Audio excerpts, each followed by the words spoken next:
eu tenho o prazer de receber a terapeuta especializada em família com mais de 10 anos de experiência profissional, a doutora Isabel Passos.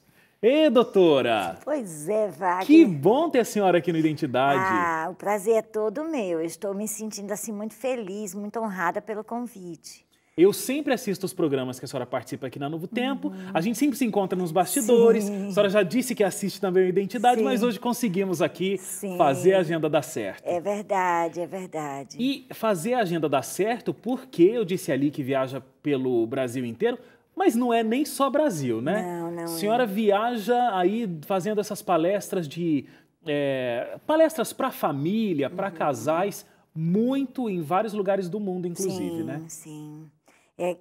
Na realidade, Wagner, aconteceu uma reviravolta na minha vida, porque depois que eu vim para Novo Tempo, até 5 anos atrás, eu fazia esse trabalho, mas ele estava ali limitado à circunscrição de Petrolina e algumas cidades ali ao redor, né? E de repente, nunca passou pela minha cabeça tal coisa, nunca imaginei, né, que fosse ter esse impacto. E aí, quando eu vim para Novo Tempo, a primeira vez, pronto, a partir daí a minha vida virou de ponta cabeça. Foi convite atrás de convite. Um convite atrás do outro, e aí eu não tive mais sossego, graças a Deus.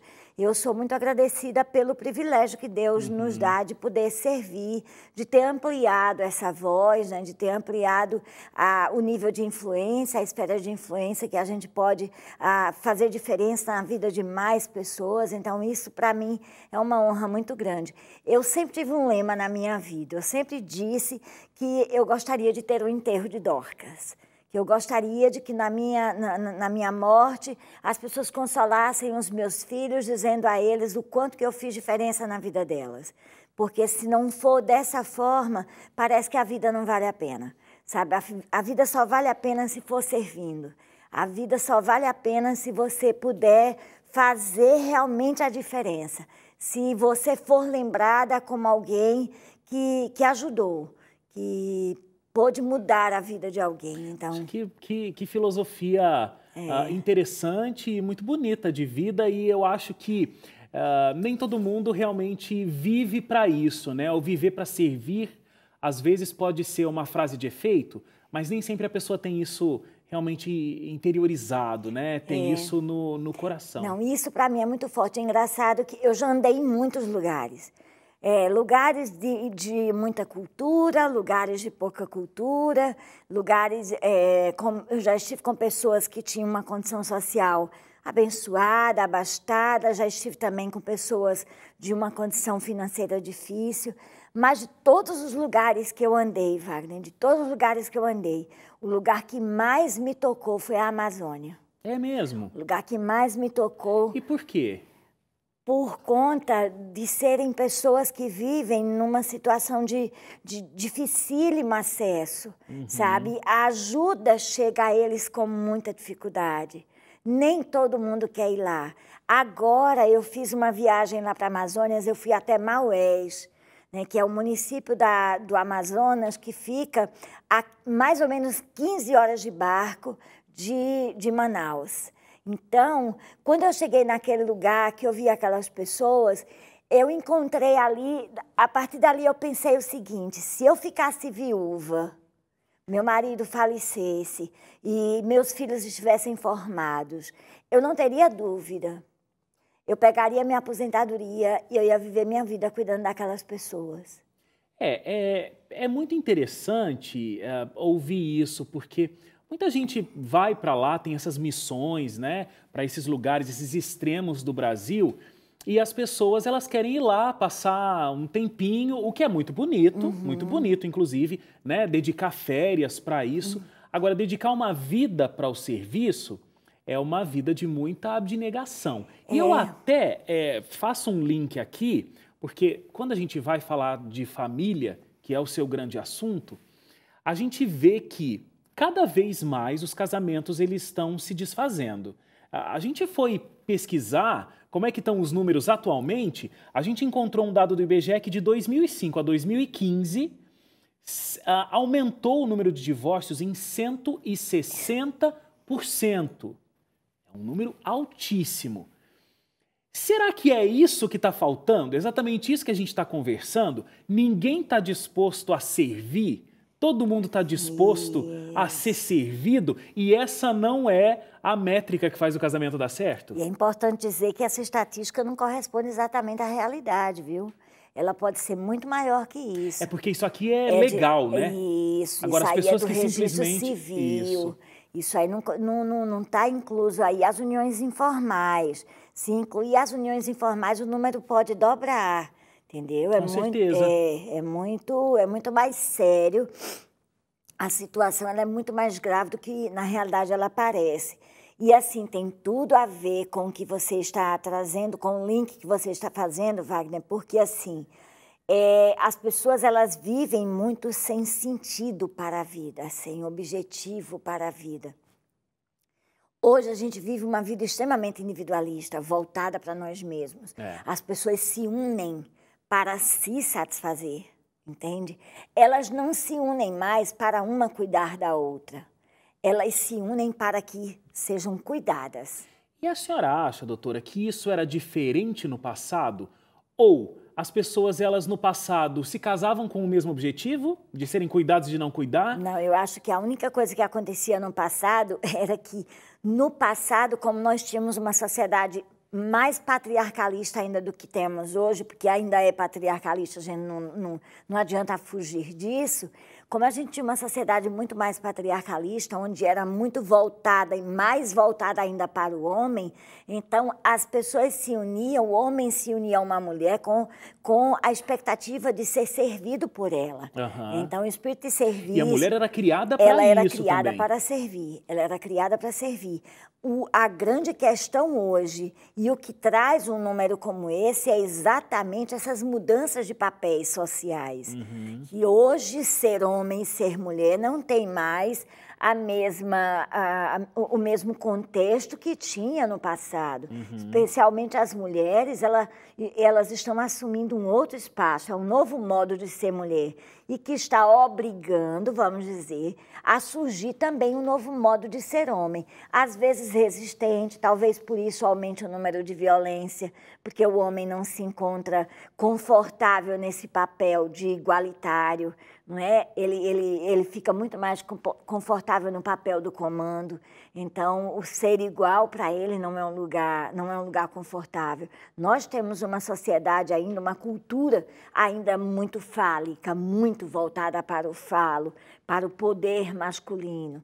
Então, por isso o conflito maior, porque é complicado lidar com essa mulher que também tem poder hoje, que também quer ser servida, que também quer ser atendida. Então, os casamentos hoje, eles têm essa dificuldade, porque saiu-se de um polo e foi-se para outro. Então, não assim, se encontrou o equilíbrio. Aí é que tá. A gente saiu de um extremo que era muito ruim no passado e a gente está caminhando, inclusive, ainda para um extremo que muito também pior. é ruim.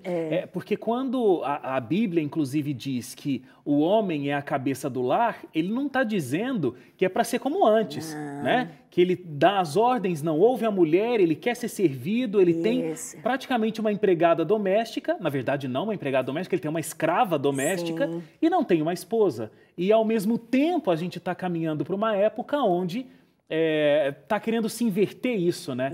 A mulher está querendo ganhar mais poder ainda e essa história de que a Bíblia coloca de como deve ser a vida conjugal não era respeitada e não está sendo respeitada. E você trouxe aí exatamente o que a mensagem central que eu trago no DVD. A gente encerra, inclusive, falando disso. Porque existe uma distorção, Wagner, a respeito da compreensão bíblica do que é submissão e do que é essa cabeça. E polêmico, hein? Entendeu? Quando se fala de que o homem é a cabeça da mulher e que a mulher... Não diz que é a cabeça da mulher, né? Mas a Bíblia fala. Que é a cabeça da mulher? Da mulher. A Bíblia não diz que fala. É a cabeça, mas no sentido de família? Não, que é a cabeça da mulher. E fala, inclusive, colocando que a mulher deve ser submissa ao homem, não é? Só que há uma distorção muito grande por parte das pessoas ao olharem para isso, achando que Deus está dizendo que o homem deve mandar e a mulher deve obedecer. E a Bíblia não traz isso. O que é o conceito, então, bíblico de o homem ser a cabeça, e eu nem estava ligado nesse lance de cabeça da mulher, e o que é essa submissão? Olha, a união conjugal, biblicamente falando, é importante que quem nos veja agora entenda que está se falando de uma perspectiva bíblica. Da perspectiva bíblica, diferente do que as pessoas compreendem, colocando a Bíblia como machista, que a Bíblia não é machista, da perspectiva bíblica, o que a Bíblia traz é a união conjugal, ela foi pensada para representar o plano da redenção. Se ela foi pensada por Deus para representar o plano da redenção, então o homem é a cabeça da mulher do mesmo jeito que Cristo é a cabeça da igreja. Uhum. Se o homem é a cabeça da mulher, do mesmo jeito que Cristo é a cabeça da igreja... A mulher tem que ter livre-arbítrio. E se a Bíblia amplia lá em Paulo, em Efésios, quando Paulo diz, marido, amai vossas mulheres como Cristo amou a igreja, a submissão... da mulher a esse marido deve ser a mesma da igreja em relação a Cristo.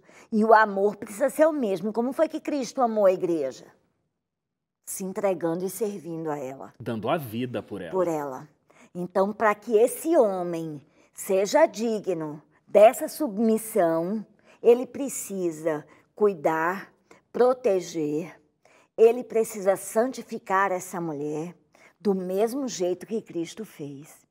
Se ele oprime, se ele maltrata, se ele comanda, se ele nega a existência dela, a opinião, a voz e os sentimentos, ele não é digno dessa submissão. Essa mulher é desobrigada dessa submissão. E aí, inclusive, ele não vai ter o papel importantíssimo da mulher, que é, nessa tomada de decisão, vamos chamar assim, de ter uma conselheira. Porque se ele silencia essa voz da mulher dentro de casa, ele está tomando as decisões só de forma autoritária e ele desprezou o papel do aconselhamento, que é tão... que a mulher faz de forma tão importante, tão plena, não é? Né? Então, na realidade, o tempo todo você veja que na criação essa lição já está presente. É verdade. E como anos e anos depois a gente vai de um extremo ao outro e a gente não consegue encontrar o equilíbrio, né? Que triste. Muito triste. A gente percebe que as pessoas que criticam e colocam, por exemplo, a Bíblia nesse lugar de machista, o fazem unicamente por uma razão. Por ignorância, Wagner. Por não conhecerem o que está escrito lá. Elas criticam simplesmente por criticar. Elas não pararam para ler, elas não pararam para entender. Inclusive, tem-se a ideia de que a mulher virtuosa da Bíblia, ela é Amélia, e não é. A mulher virtuosa não é a Amélia, que era a mulher de verdade. Nunca foi Amélia, nunca foi. A mulher virtuosa de Provérbios 31 era uma mulher ativa, que trabalhava, que corria atrás, que apoiava. Uhum. Inclusive, no original, você vai encontrar uma definição quase que masculina dessa mulher virtuosa. Agora, doutora, só quero dizer uma coisa, viu? Quem é boa de conversa é assim. Até agora eu não fiz uma pergunta que estava escrita aqui na minha ficha. E a gente está aqui com a conversa rendendo. Eu vou fazer uma pergunta sobre esse negócio do papel da mulher, mas deixa eu só mostrar aqui. Esse é o DVD da doutora Isabel Passos. O DVD é muito bonito, se chama Joias do Casamento. Se der tempo, eu até quero perguntar sobre as pérolas aqui, que né, você vai dividindo as palestras pelas pérolas. Mas vamos voltar nessa história do feminismo com o machismo, que eu estou achando super interessante, porque também tem um outro lado. Você está dizendo, né, que a mulher virtuosa, a descrição dela na Bíblia, ela vai trazer quase uma figura ali do que a gente conhece hoje como masculino. Mas existem papéis que são papéis da mulher e que, às vezes, eles são ignorados nessa sociedade de hoje por parecerem menores. Um exemplo disso é o papel da mãe. O papel da mãe, ele está sendo, na minha humilde opinião, pode me corrigir se eu estiver errado, mas pela cultura social que a gente vive nos dias de hoje, ela está ficando de lado como sendo algo secundário, porque a mulher precisa vencer profissionalmente, precisa ser a melhor no mercado de trabalho, e os filhos, eles são entregues, eles são terceirizados, a educação é terceirizada. Eu estava ouvindo uma palestra que alguém parece que perguntou assim, olha, meu filho tem só 9 meses. Acho que era isso. Quando que eu posso começar a educá-lo? Uau! Aí a pessoa respondeu, olha, você já perdeu 18, que foi 9 da gestação e mais os 9 que ele já está aí com vocês. É isso, né? É isso. Os primeiros apegos, Wagner, são extremamente importantes. Você pode definir a segurança emocional de uma criança nos primeiros meses de vida. E vamos falar da importância da mãe cuidando desse processo. Essa coisa da mãe, o que acontece? Infelizmente, Wagner, a gente vive uma circunstância cultural, financeira. Na realidade, o mundo mudou após a Revolução Industrial. Sim. Até a Revolução Industrial, nós tínhamos era um rumo. Então, como necessidade, vamos dizer assim, de trabalho, de facilitar a vida, de trazer mais condições de vida para as pessoas, tecnologicamente falando, Sim. veio a explosão da Revolução Industrial. Uhum. Mas, junto com a Revolução Industrial, até hoje a gente paga preço e cada vez mais a gente vai pagar preços cada vez mais altos, porque junto com a Revolução Industrial e hoje com a Revolução Tecnológica, a gente vê que trouxe desdobramentos muito sérios. Então, essa terceirização que essa mãe faz hoje, atrás às vezes não é tanto da realização profissional, Wagner, quanto da sobrevivência. Às vezes ela se vê obrigada a isso. E essa criança fica sob os cuidados da avó, da babá, da escola, não importa, mas não é da mãe. Da televisão, do tablet. Não importa, não é da mãe, não é da mãe. Aí o que acontece? Há uma confusão entre o público e o privado. Uhum.